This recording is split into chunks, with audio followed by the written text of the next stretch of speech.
যদি শাটডাউন চলে, তাদের কর্মবিরতি চলে, তাহলে সারা বাংলাদেশ চলবে। পিজিতে চলে না, শিশুতে চলে না, পঙ্গুতে চলে না, ঢাকা মেডিকেল চলে না। এলাকার মধ্যে কিভাবে এই সরকারি ডাক্তার দিয়ে দেখানো যায়? আমি বলবো এটা ব্যবসা করতেছে, এলাকা ভিত্তিক এটা ব্যবসা করতেছে, আর এইখানে কর্মবিরতি দিয়ে রাখছে যত সাধারণ মানুষ কষ্টে মরে। যারা কর্মচারী আছে মানে তৃতীয় শ্রেণী, হেরা এখানে সিট বিক্রি করে মানে 2500 স্টার হেডার করে নিতে হলে 200 টাকা দিতে হইব।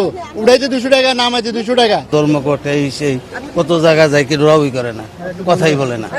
অবস্থা দেখতেছি সকল চিকিৎসা হচ্ছে না। যেমন আমার বাচ্চার হাত ফ্র্যাকচার হয়ে গেছে, এখন আমি কালকে এক্সরে করছি, এক্সরেতে একটু ফাটল দেখা দিছে। তো আমি কালকে রাত্রে এখানে আসছি, কালকে রাত্রে চিকিৎসা করাইতে হয়নি, আমি এলাকা থেকে একজন অর্থোপেডিক্সের ডাক্তার দিয়ে করাইছি। সে সরকারি, আমি নাম বলবো না, সে সরকারি। তো আমার কথা হচ্ছে যদি শাটডাউন চলে, তাদের কর্মবিরতি চলে, তাহলে সারা বাংলাদেশ চলবে। কিন্তু পিজিতে চলে না, শিশুতে চলে না, পঙ্গুতে চলে না, ঢাকা মেডিকেল চলে না। এলাকার মধ্যে কিভাবে এই সরকারি ডাক্তার দিয়ে দেখানো যায়? 1000 টাকা 2000 টাকা ভিজিটে, যেখানে এখানে যদি আমি প্লাস্টার করে দিয়ে যাই, হয়তো আমার 500 থেকে 1000 টাকা যা মেডিসিন এগুলি কিনা দিতে হবে বাইরে থেকে। কিন্তু এলাকার মধ্যে 4000 টাকা হইলে আমি এই কাজ করাইতে পারতেছি। তো সবার তো 4000 টাকা দিয়ে করানো সম্ভব না, সবার 5000 টাকা দিয়ে করানো সম্ভব না। এখানে আসে কারা? যাদের একটু টাকা পয়সার সমস্যা, যারা স্বল্প আয়ের মানুষ, তারাই আসে ঢাকা মেডিকেল বা একটা সরকারি মেডিকেলের জন্য। তো তারা যদি এইভাবে এলাকা ভিত্তিক ব্যবসা, আমি বলবো এটা ব্যবসা করতেছে, এলাকা ভিত্তিক এটা ব্যবসা করতেছে, আর এইখানে কর্মবিরতি দিয়ে রাখছে যত সাধারণ মানুষ কষ্টে মরে। আজকে এইখানে দেখেন, আপনারা তো আছেন, অনেকক্ষণ যাবত ভিডিও করতেছেন, একটা স্ট্রেচার পাওয়া যাইতেছে না, একটা রুগী ধরার মতো লোক পাইতেছে না, একটা রুগীর সাথে 5 জন আসা সম্ভব হয় না। মাগুরা থেকে একজন লোক আসছে, তার বাচ্চার হাড় হয়তো মারামারি করে বাচ্চার হাড় ঢুকে গেছে, সেই বাচ্চার নিয়ে আসছে এখানে, তারা বলতেছে এখন হবে না। কেন হবে না? মাগুরা থেকে যেই লোকটা আসছে তাকে তো এখানে ওই ডাক্তারই রেফার করছে, উনি তার নিজের বুদ্ধিতে আইসা পড়ে না, একটা ডাক্তার ওখানে প্রাথমিক দেখাইছে, তারা রেফার করছে।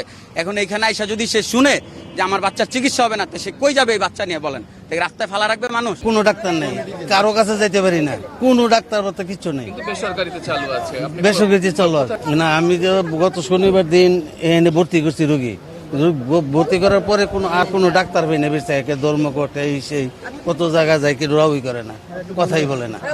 আর এখান থেকে কিভাবে বলতেছে যে বাইরে ক্লিনিকে যদি দেখাইতে চান তাইলে আসেন, বাইরে অনেক লোক আছে, আউটডোরের সামনে বলতে পেটে ব্যথা দেহ হলে এখন ডাক্তার নাই, তাহলে আমরা কেমনি কি করি? আর আগে লিখে দিতে বললে যে এখানে ডাক্তার দেখা হয় না, আমরা আন্দোলন করছি বা কিছু, তাহলে আমরা সতরঙ্গ আমরা আসতাম না। এখন অবস্থা তো রুগীর খারাপ কই যাবো, এত যাই সরদি যাইব, সরদি মেডিকেল যাইব না, ওরা ধর্মঘট করছে, আর আমরা কি করতে পারি? এখন এমনই ফুরফুরে মনে থাকবে সবাই। বসুন্ধরা টয়লেট্রিজ, ফুরফুরে মন সারাক্ষণ।